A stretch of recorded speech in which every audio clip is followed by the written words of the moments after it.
ये आपका hero Honda करिश्मा task. आपको अपनी हीरो होंडा करिश्मा ZMR चाहिए। चाबी ऊपर टंगी है, ऊपर चढ़ो, चाबी ले आओ। मैंने सिर्फ तेरे को इसीलिए भेजा था कि तू इसको हराएगा और हम लोग इसको बाहर निकालेंगे। On Hero Honda Roadies 8, Saturday and Sunday 7 p.m. and repeat on Sunday 12 noon.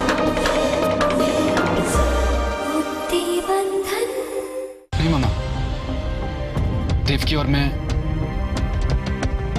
हमारे बीच कोई प्रॉब्लम नहीं है और कल से मैं जल्दी घर आ जाऊंगा, प्रॉमिस। अब मैं चलूं? Good night. Good night. Good night sir. Good night. Good night बेटा।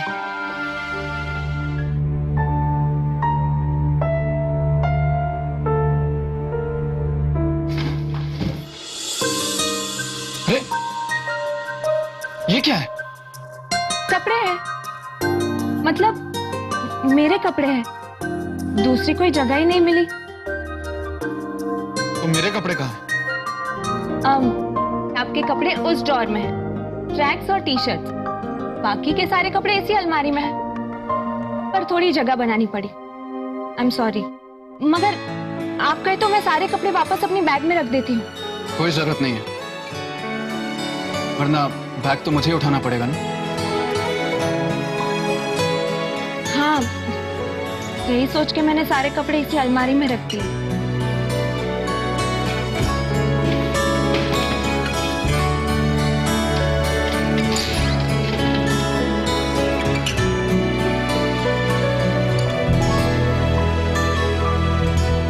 और ये क्या लेकर आई? ये एक्स्ट्रा कंबल और तकिए है। मम्मी जी ने कल ही नौकरों से कहा था, पर वो रखना भूल गए। वैसे भी आज मैं इसी बंधी रखने वाला हूँ। नहीं नहीं, आप एसी रखिए प्लीज। आपको कॉम्प्रोमाइज करने की कोई जरूरत नहीं है। बस देवकी, तुम्हें ये बार बार कॉम्प्रोमाइज कहने की जरूरत नहीं है। मैं जानता हूं कि हमारी मैरिज एक कॉम्प्रोमाइज है। तुम इतने सारे कॉम्प्रोमाइज करती हो, तो इसी का कॉम्प्रोमाइज तो मैं भी कर सकता हूं।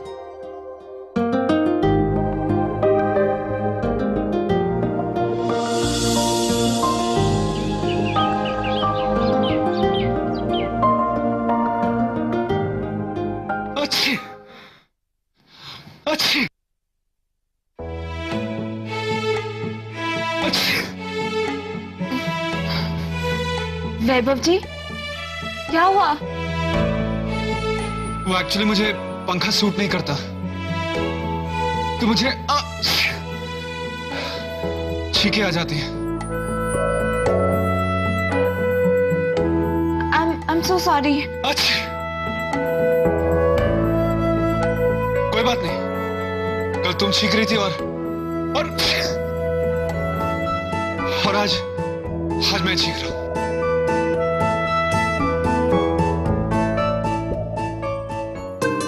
ये तो प्रॉब्लम है। एसी मुझे सूट नहीं करता और पंखा उनको।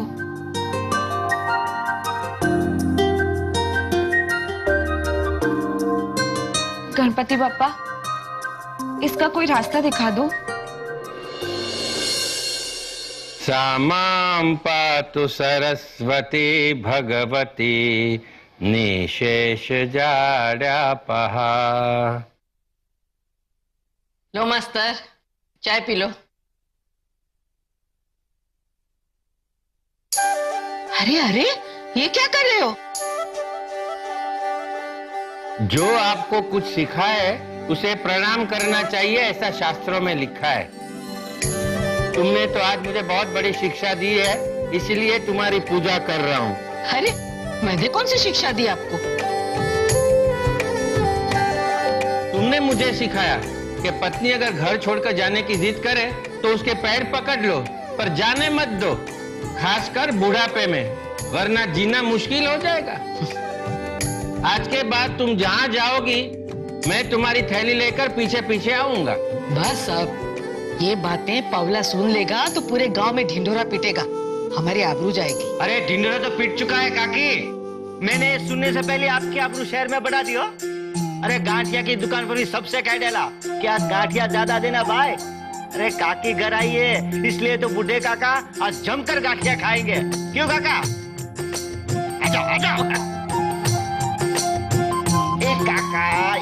बैठिए आप। काकी आप भी बैठिए। काकी पूरे शहर में चर्चा हो रही है आपके वापस आने की, शायद कल अखबार में भी आ जाएगा। पवला, एक दिन मैं तुझे झाड़ू से मारूंगी। अरे काकी ये मांग रोल नहीं है, इस घर में झाड़ू नहीं वैक्यूम क्लीनर चलता है। और वैसे भी मैंने कुछ गलत कह दिया हो तो जूते से मारना बस। क्यों काका? तूने तो मेरे मुंह की बात छीन ली पवला। आज सिर्फ मैं नहीं, इस कमरे का साथ सामान भी खुश है।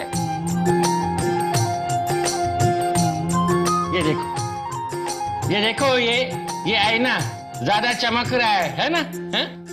और ये झूला हर रोज तो चलते वक्त किचूड़ किचूड़ किचूड़ किचूड़ बोलते रहता है, और आज जैसे गाना गा रहा है। हाँ? हमारा અહીં આજ પગલા થવાના ચમનમાં બધાને ખબર થઈ ગઈ છે, ઝુકાવે છે ગરદન બધી ડાળીઓએ, ફૂલોની એ નીચે नजर થઈ ગઈ છે તમારા અહીંયા। वाह काका वाह। सच कहूं केसर, तू नहीं थी ना तो इस कमरे में अंधेरा रहता था। बस बस, अब बहुत हो गया। चाय पी लो और गाठिया खाओ। देखा पवला कैसे रोब जमा रही है। मैं जानता हूं मेरे लिए नहीं आई है, फिर भी मुझे कोई फरियाद नहीं है। खुश हूं मैं, और डांट भी खानी पड़ती है। बोलो, आपसे किसने कहा मैं आपके लिए नहीं आई हूँ? मैं जानता हूं केसर, जरूर कोई बात है इसलिए तू इस घर में वापस आई है, वरना तू अपना फैसला कभी बदलती नहीं। इसीलिए मुझे तेरे आने से फिक्र भी हो रही है। पर किस बात की फिक्र करूं मैं ये भी नहीं जानता। फिक्र की बात तो है मास्टर, पर आपके लिए नहीं। ये एक ऐसा मसला है जिसे अपने अंधेपन की वजह से मैं सही वक्त पर उलझने से रोक नहीं पाई। अब इसे सुलझाने की और सुलझाते रहने की जिम्मेदारी मेरी है। कभी कभी कान जो सुनते हैं उस पर दिमाग शक करता है, लेकिन दिल यकीन कर लेना चाहता है और यकीन कर भी लेता है। मैं उस वक्त शब्दों को तो समझ पाई, लेकिन शब्दों के पीछे जो अनकहा रह गया था उसे नहीं समझ पाई। अब कुछ बातें हैं जो मुझे समझनी है और कुछ बातें हैं जो किसी को समझानी है। पर आप इतना मत सोचो मास्टर, अब चाय पी लो, ठंडी हो रही है।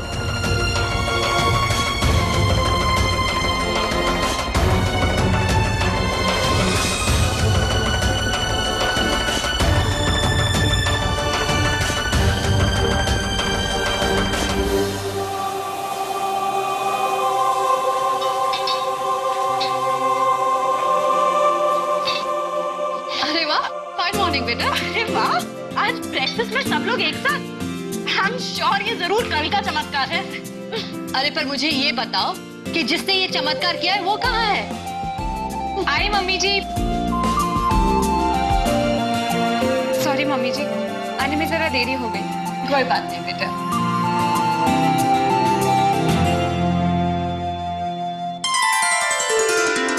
इस गणपति जी की स्थापना कहाँ करूं मम्मी जी?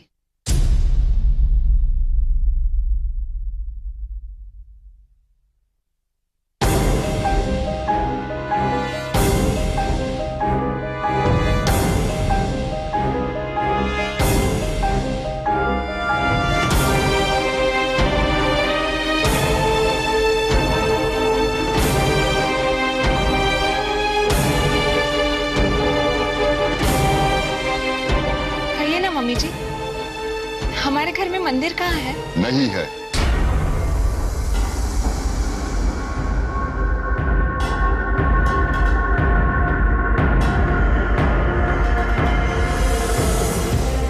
घर में मंदिर नहीं है। इस घर में भगवान मैं। सुनिए, इस घर में आरती और भजन नहीं होते। इस घर में मेहनत और संघर्ष होते हैं। यहाँ चमत्कार बाजुओं के जोर पर किया जाता है। इसीलिए इस मूर्ति को जहां से लाई हो वहीं वापस ले जाओ।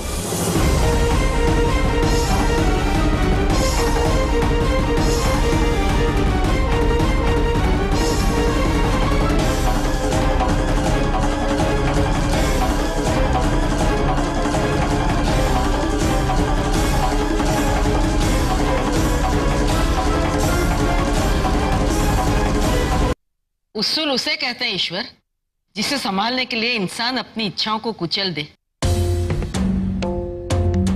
दूसरे की इच्छाओं को कुचलने को उसूल नहीं कहते हैं, जबरदस्ती कहते हैं।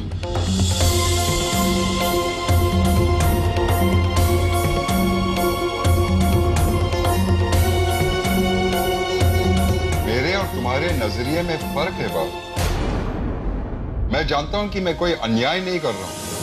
ये मूर्तियां इंसान को कमजोर बनाती है और इस घर में कमजोरी के लिए कोई जगह नहीं है। खासकर देवकी जैसी ताकतवर लड़की को मैं किसी हालत में कमजोर नहीं होने दूंगा।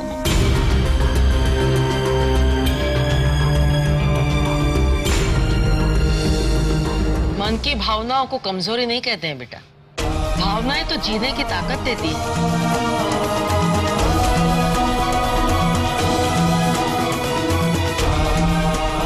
मैंने और मास्टर ने जीवन भर सरस्वती माँ की जिस मूर्ति की पूजा की है, उसे तो तुमने इस घर में लाने ही दिया है ना? वो तो इसलिए क्योंकि इस मूर्ति को छोड़कर तुम दोनों आने के लिए राजी ही नहीं थे बाबू। क्योंकि उस मूर्ति के साथ हमारी भावनाएं जुड़ी हैं। इस मूर्ति के साथ देवकी की भावनाएं जुड़ी हैं। भगवान जी भा कह रहे थे कि देवकी की माँ ने जीवन भर इसी गणेश जी की पूजा की थी। चंद्रप्रभा के मन में बहुत आस्था थी इसके लिए।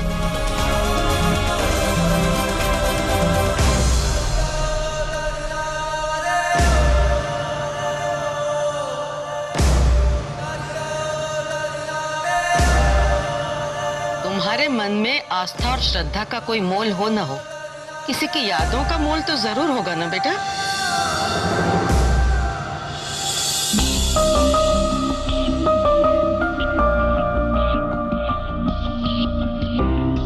मैं तुम्हें ज्यादा उलझन में डालना नहीं चाहती हूँ। इतने बड़े घर के एक कमरे में सरस्वती माँ विराजमान है, उन्हीं के साथ ये गणपति जी को भी विराजने दे। क्या कहता है ईश्वर? यादों की बात करके तुमने मेरे हाथ काट दिए हैं वाह। यादों को मैं ना किसी के दिल से निकाल सकता हूं, ना घर से।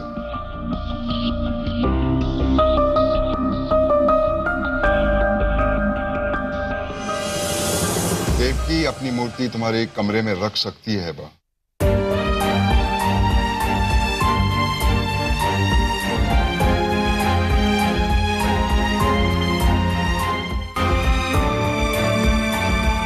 शर्त यह है देवकी कि जो भी पूजा आराधना तुम करोगी वो बा के कमरे के दरवाजे से बाहर न आने पाए, ये देखना।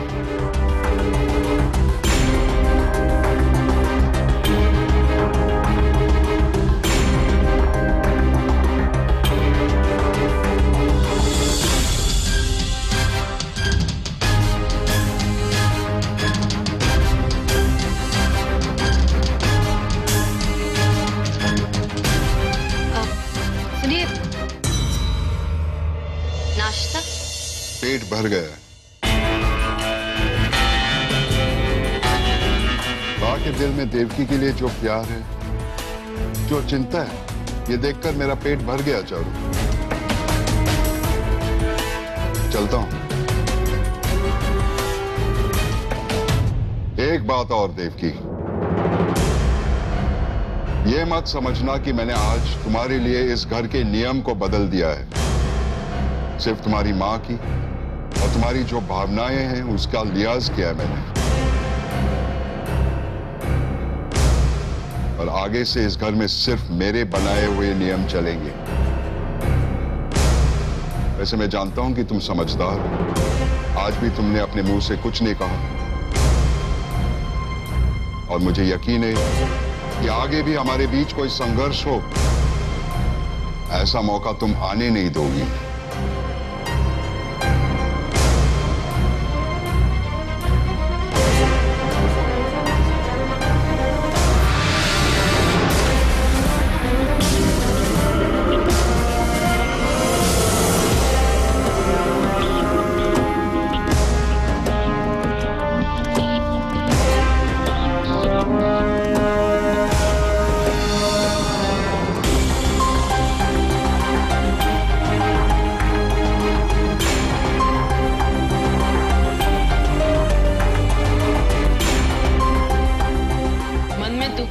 कोई बात नहीं है देवकी बेटा, ईश्वर दिल का अच्छा है, पर जो लोग अपनी राह खुद बनाते हैं ना, उनके लिए दूसरों के रास्ते देखना जरा मुश्किल ही हो जाता है। अब चल गणेश जी की स्थापना करते हैं। हाँ, अच्छा हुआ पापा घर आ गए।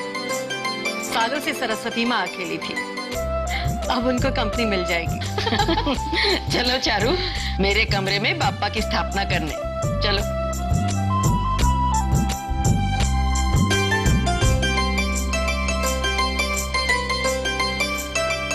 वक्रतुंड महाकाय सूर्यकोटि समप्रभ निर्विघ्नं कुरु मे देव सर्वकार्येषु सर्वदा।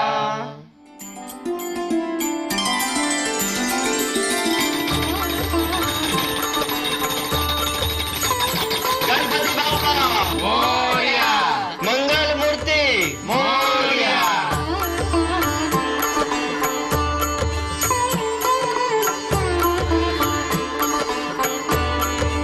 वाह देवकी वाह, तूने तो कमाल कर दिया।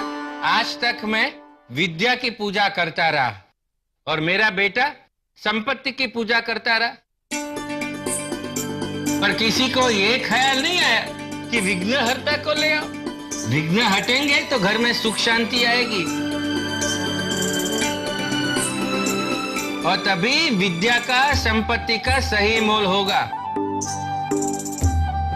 आज से ये कमरा हर रोज सूरजमुखी के फूल की तरह खिल जाएगा। आप हर रोज आरती करोगे इसलिए? अरे पौला, देवकी और राजवी रोज आएंगे ना पापा के दर्शन करने के लिए।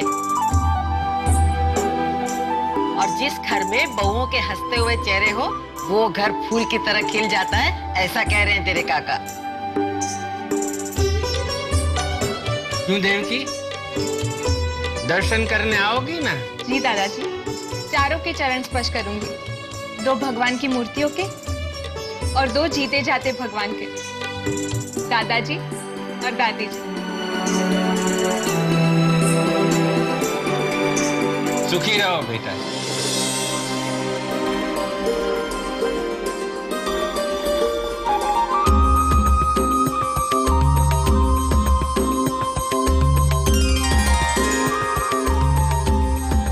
हे देवाधिदेव, आप ही ने सब बनाया है, आस्था से लेकर अहम तक। दूसरा क्या मांगू?